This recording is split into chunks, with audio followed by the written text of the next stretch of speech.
உரம் ரெடி பண்ணி பார்த்துக்கலாம். நம்ம செடிக்கு எப்போ வந்தாலும் களை நிறையா இருக்கும் இந்த மழை காலத்தில். உடனே களையை பறிச்சிடுங்க. இங்கே பாருங்கள், ஒரு முள்ளங்கி எப்படி பெண்டாகி வளர்ந்துட்டுருக்குங்க. பாருங்கள் ஃப்ரெண்ட்ஸ், இது வெங்காய பூக்காக தான். பட் இங்கே நேற்று நைட் நல்ல மழை எங்களுக்கு. ஸோ இப்போயும் எடுத்து இதை நான் நிழலில் ஆறப்பட போகிறேன். விட்டோம்னா பாலாக போயிடும் விதையெல்லாம். சொல்லியிருக்கேன், காஞ்ச பூவெல்லாம் எடுத்து ஏதாவது ஒரு தொட்டி கணக்கு வச்சு போட்டுருங்க அண்ணன். ஸோ இந்த மாதிரி இன்றைக்கி நிறைய பூ இருக்குது. செம்பருத்தி, பிங்க்கு, ரெட்டு எல்லாமே. ஸோ எல்லாத்தையும் பறிக்க வேண்டாம். நம்மளுக்கு பூஜைக்கு எவ்வளோ தேவையோ அவ்வளோ மட்டும் பறித்தா போதும்.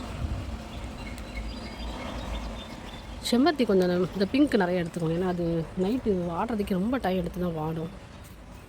ஸோ இந்த வாட்டி பாருங்கள், மழைக்கு வெயிட் தாக்காமல் செடி கீழே கவுந்துருச்சு.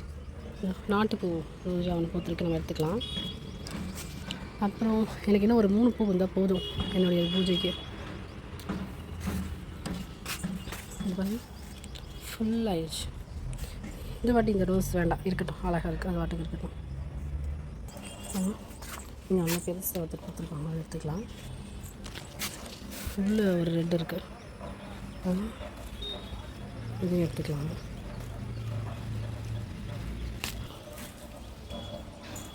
மித்த பூவை அப்படியே விட்டாச்சு. இது பார்க்க ரொம்ப அழகாக இருக்கும். ஸோ அதனால நான் அப்படியே விட்டுருவேன். அடுத்தலாம் இதெல்லாம் கலெக்ட் பண்ணி தொட்டிக்குள்ளேயே போட்டுருவேன். இதோ இது மாதிரி நல்லா மக்கி வந்து அதுவாக மக்கிடும். செடிக்கும் நல்லா வரும். பார்த்திங்கன்னா உங்களுக்கு தெரியும்.